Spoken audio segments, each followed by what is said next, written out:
We've all been there. You put in the hours, you give your all, you trust your colleagues. And then, in a single cold moment, it all gets taken away. This isn't just a story about getting fired. It's a story about being betrayed by the one person I thought I could trust, and how I turned my humiliation into a weapon. My sweet office revenge wasn't about getting my job back. It was about making sure the one who wronged me lost everything they had gained. You might want to get comfortable, because this is a cautionary tale for every corporate backstabber. My name is Alex. I was a senior developer at Innovate Solutions, a rising tech company. I loved my job. My rival, Marcus, was my polar opposite. He was charming, charismatic, and a master of corporate politics. He was a great talker, but a mediocre worker. He saw me as a threat, and I saw him as a headache. I was the quiet, hard-working backbone of the team. He was the loud, flashy face. He knew he couldn't outwork me, so he had to find another way to win. The project we were working on was my baby. I had spent months perfecting it, pouring every bit of my technical knowledge into it. But Marcus, in a move of pure genius, managed to convince our boss that my code was unstable and a liability. He even claimed it was his idea to fix it. He painted a picture of me as incompetent and unreliable.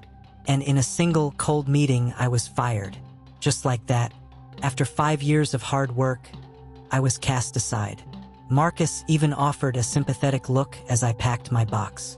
I went home that day, not with tears, but with a burning fire in my veins. My revenge wasn't going to be loud or messy. It was going to be a whisper. I knew everything about that project. Every line of code, every backdoor, every weakness.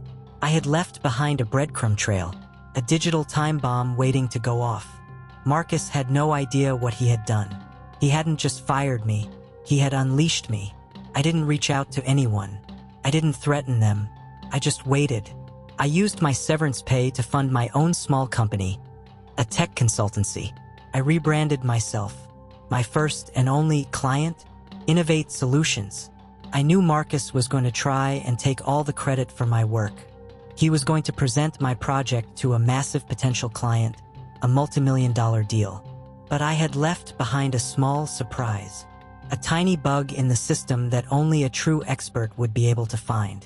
And that expert was me. I sent a series of carefully worded, anonymous emails to a key investor, to the potential client, and to the company's IT department. I hinted at a potential systemic vulnerability in their new project. I provided them with a list of technical terms that would make them nervous, but no actual code. I was a ghost in their machine. I was there, but they couldn't see me. The pressure was on. The day of the presentation arrived.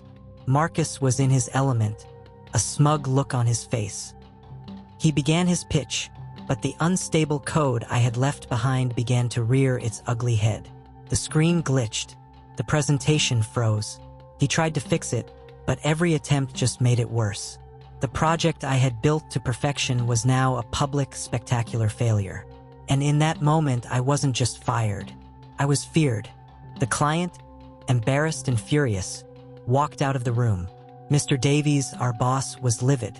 He confronted Marcus in a private office. Marcus, in his panic, tried to blame it on me. It was Alex. His code was a mess. But Mr. Davies, with a cold look in his eye, simply opened his laptop and showed him the emails. The ones that had warned them about this systemic vulnerability. The ones I had sent. Your lack of technical skill and your arrogance cost us this deal, Mr. Davies said. And it's clear who the real liability is. Marcus was fired. Not with a clean break, but with a public humiliation. He lost not just his job, but his reputation, his credibility, and the trust of his colleagues. The very things he valued more than anything. I didn't just get my job back. I built a new, better one. I didn't get revenge with my words. I got revenge with my code. And my revenge was perfect. They say the best revenge is success. And it is.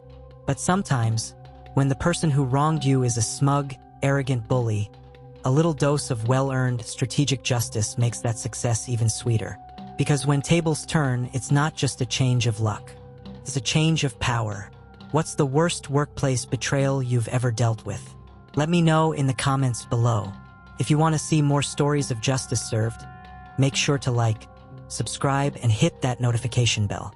And next, get ready for a story about a family who stole an inheritance. They were dead wrong,